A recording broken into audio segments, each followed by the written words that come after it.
Bonjour à tous et à toutes.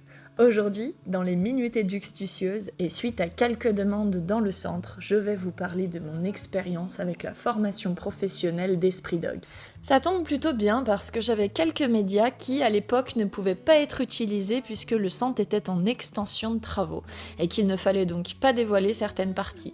Mais je vais refouiller un peu dans le dos pour vous montrer le séjour à Disneyland, mais version école de ninja.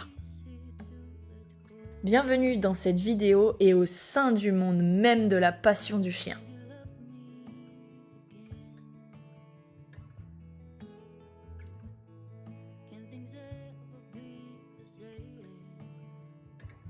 Alors pour démarrer, pourquoi cette formation ? Il faut savoir que j'ai plusieurs formations professionnelles à mon actif puisque dans le monde du chien, les exercices, les méthodes et les analyses comportementales peuvent être très différentes et varier d'une personne à une autre.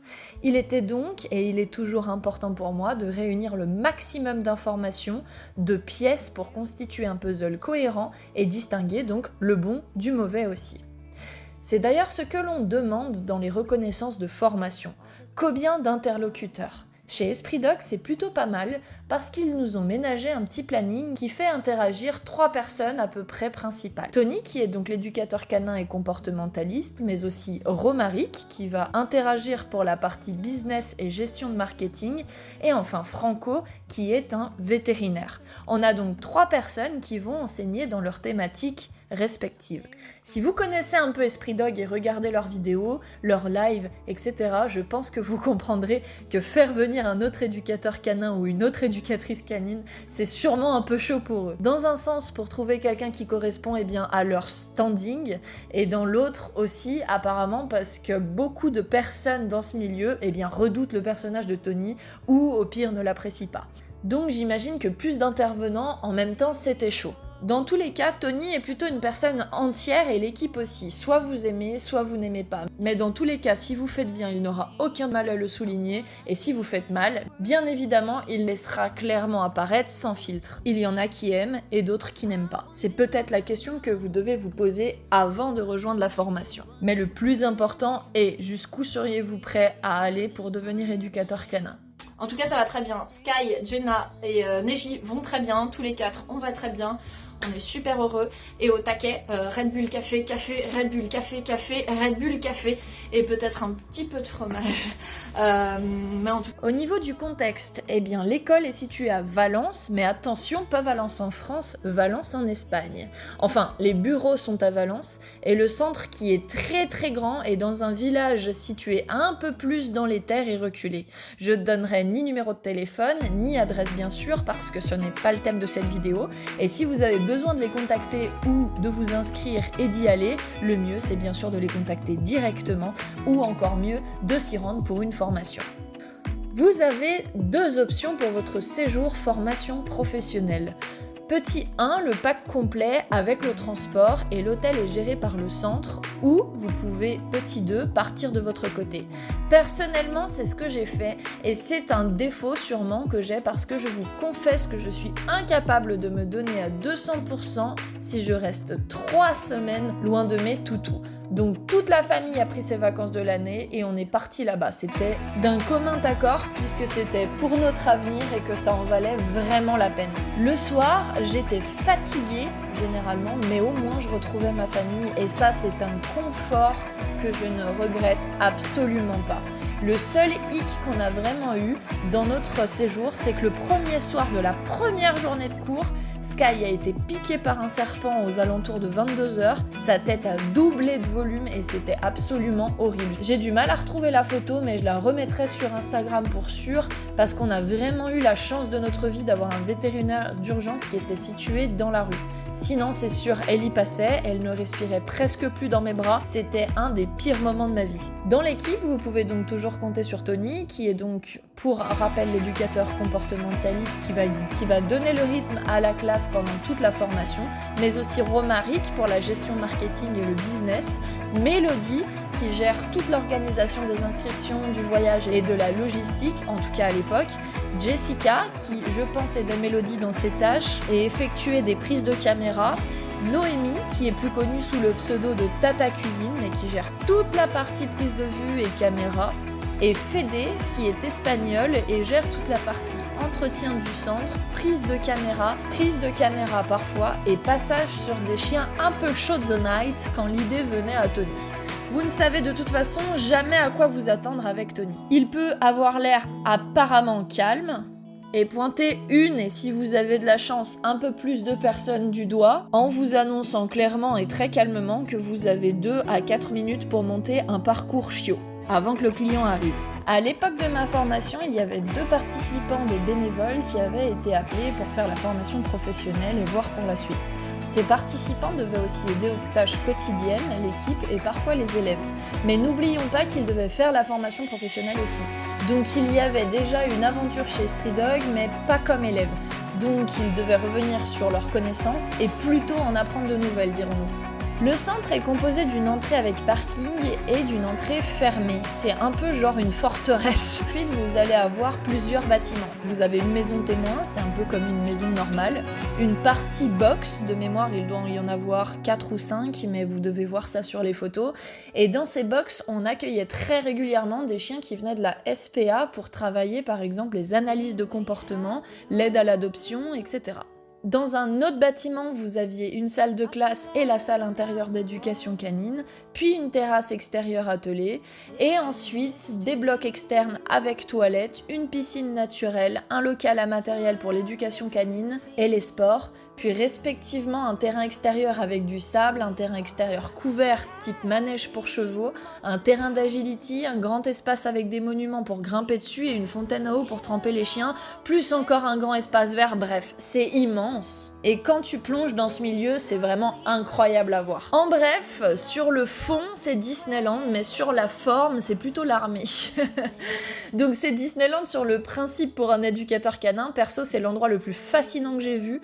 J'ai adoré le centre dès que je l'ai visité. La première fois, c'était pour l'apéritif d'accueil, qui est la veille au soir du commencement de la formation. L'équipe nous recevait alors et se présentait et nous faisait faire le tour du centre et nous nous présentions à notre tour. À ce moment précis, Tony parle pas forcément beaucoup, il est tout calme. En même temps, c'est la dernière journée qu'il a avant de progressivement changer de couleur au fil des jours. Mais ne vous y trompez pas, à l'intérieur on a l'impression qu'il a déjà fait un tour de sniper en analysant tous les profils pendant toutes les présentations. Pour ceux qui va suivre, c'est très simple. Il y avait une partie théorique à faire à la maison, donc il ne reste que la pratique. Et croyez-moi, il va bien regarder si vous connaissez la théorie et ne vous ratera pas si ce n'est pas le cas. Personnellement, je l'avais bossé presque sur le bout des doigts, donc ça s'est plutôt bien passé pour moi.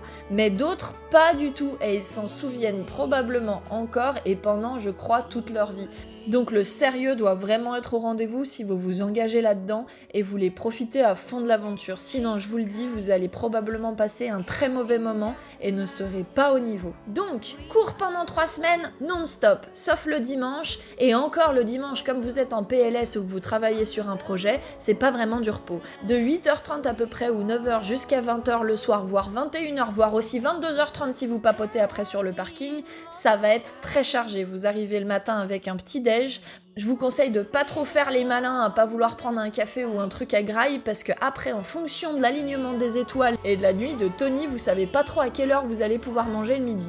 C'est boulot, boulot, boulot, et on verra quand il y aura du temps pour manger après. La pause midi, c'est vraiment le rush. En plus, vous prenez votre repas qui est fourni, et si tout va bien, vous avez le temps de vous poser. Sinon, vous devez sortir les chiens de refuge qui sont présents dans les box, faire des exercices avec pour les aider à se faire adopter, nettoyer les box. Si vous avez un bon esprit d'équipe, ce qui n'est pas toujours le cas, vous allez faire des roulements. Ainsi, tout le monde pourra se reposer un petit peu pendant la pause de midi de temps en temps. Étant donné que vous avez la théorie en ligne, vous allez juste aller en classe pour la partie business et pour préparer ou faire le débrief des cours. Si vous divisez les 3 semaines, il y aura 3 à 5 chiens de famille communes, donc vous pouvez avoir des chiots, des ados, mais aussi des adultes avec des soucis, dirons-nous, qui sont plutôt communs ou généraux, ou pas de soucis et faire l'école du chiot.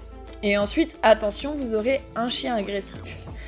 Tout cela va tourner chaque semaine et donc de nouveaux clients vont arriver, 3 chiens agressifs et une multitude de chiens communs. C'est assez fabuleux comme dynamique. En plus, ils ménagent le suspense et le spectacle puisqu'ils choisissent des chiens à haut niveau d'agressivité en regardant au préalable les dossiers et les vidéos. À côté de ça, je rappelle qu'on avait 3 ou 4 chiens de refuge, par-ci par-là, qu'on accueillait hyper régulièrement quand même au centre. On a eu aussi de la chance, je pense, parce qu'on tombait sur des semaines où il y avait des lives et nous avons carrément été invités, pour ceux qui le souhaitaient, le soir, à aller sur le plateau derrière les caméras et visiter les bureaux. Yes, t'es cramé, mais je te jure que t'y vas quand même. Mon point de vue général sur la formation, il est assez clair. Ils le disent d'ailleurs très très bien, elle n'est pas faite pour tout le monde. Vraiment. Il faut avoir une sacrée paire pour tenir les 3 semaines.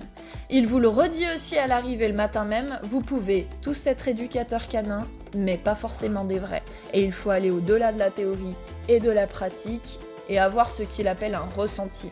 Donc oubliez l'hypocrisie en arrivant chez Esprit Dog. Si vous faites une connerie, vous l'apprendrez en pleine gueule et ça servira d'exemple pour tout le monde, mais ce n'est pas non plus parce que vous payez la formation que vous aurez votre diplôme.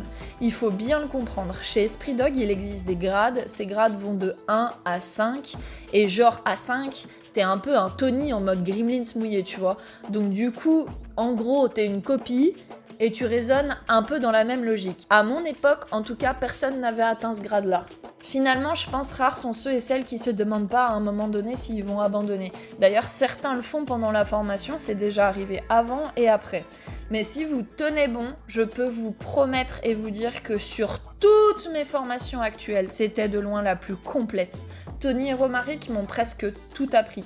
Quand on arrive dans ce milieu, il est clair que l'on boit carrément ses paroles. Ce n'est pas spécialisé dans les sports canins, mais on a vu un peu de tout par-ci par-là, du trail-ball, du pistage, etc. Pour les sports, vous devez faire ensuite des séminaires et des cours auprès de moniteurs reconnus dans les milieux que vous choisirez. Un conseil, au fur et à mesure des jours, il faut se méfier du Tony. Le Tony doit avoir son sport, sa dose de café et une bonne journée. J'ai passé 3 superbes semaines, mais, je vous le dis, 2 jours avant la fin, lynchage, bim. Tu es très souvent en équipe dans cette formation, et dans mon équipe, 2 filles s'étaient pris la tête sur le terrain, puis le lendemain, une fille de mon équipe a lancé un jouet sur la route, et avec la fatigue, vu que c'était vraiment la fin, elle a autorisé le chien pour je ne sais quelle raison à le récupérer sur la route. Bref, forcément, c'est justifié, explosion du Tony. Je me sentais pas vraiment concernée, mais je l'étais parce que quand on est en équipe, on doit travailler ensemble et on doit prendre pour tout le monde et dans tout ce qui s'y passe. Chacun a une part de responsabilité. Du coup, je me suis fait fumer la tronche 2 jours avant la fin comme les autres. J'ai voulu tout lâcher 2 jours avant la fin parce que je suis aussi colérique que lui, donc c'est pas forcément facile à gérer pendant 3 semaines. Mais le matin, je suis retournée en cours parce que c'est l'esprit d'équipe justement qui m'y a fait revenir grâce aux collègues et l'envie de s'accrocher. Parce que je vous jure qu'il faut vraiment avoir l'envie de s'accrocher pour aller jusqu'au bout.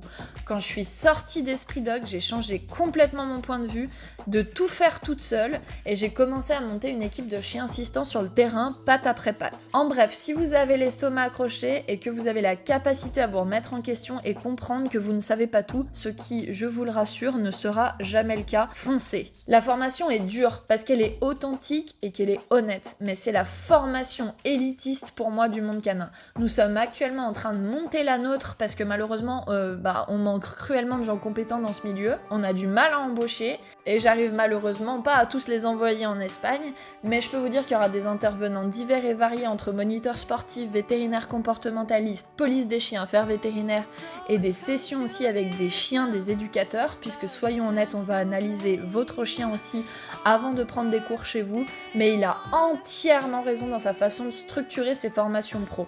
Il faut pratiquer avec tout type de chien et avec tout type de clients, et cette formation vous le permet les gars. Parce que oui, c'est bien de faire des cours avec ton chien, et c'est pas non plus inutile pour tester des nouvelles choses, mais être éducateur canin n'a rien à voir avec ça. On doit mesurer ta capacité à savoir ce que tu peux mettre en place pour résoudre une ou plusieurs problématiques, et même ça, c'est loin d'être suffisant, puisqu'au-delà, tu dois trouver le bon canal pour enseigner à ce chien, parce qu'un autre ne raisonnerait finalement pas du tout pareil, et tu n'aurais pas du tout la même méthode pour résoudre cette même problématique avec lui. Au-delà de tout ça, tu ne travailles pas tout seul avec ton chien. C'est faux. Ce n'est pas ton chien, le chien du client. Donc on doit mesurer ton relationnel et surtout ta capacité à gérer un cours et à bien le construire. et finalement gérer 2 êtres vivants. Alors le chien, généralement, je te jure, ça va, mais gérer les maîtres, c'est apprendre à gérer des personnalités, les gars, et également trouver comment expliquer un exercice que tu n'expliquerais pas de la même façon à quelqu'un d'autre, puisque les maîtres sont également tous différents. Et tu vas devoir gérer aussi les débordements, les orgueils des uns, les pleurs, que ce soit de détresse et après de joie pour les autres, etc. J'entends beaucoup trop souvent dire « je veux être éducateur canin pour travailler avec mon chien » ou pour travailler avec les chiens. C'est avant tout un métier humain, de passion, de compréhension et d'adaptabilité.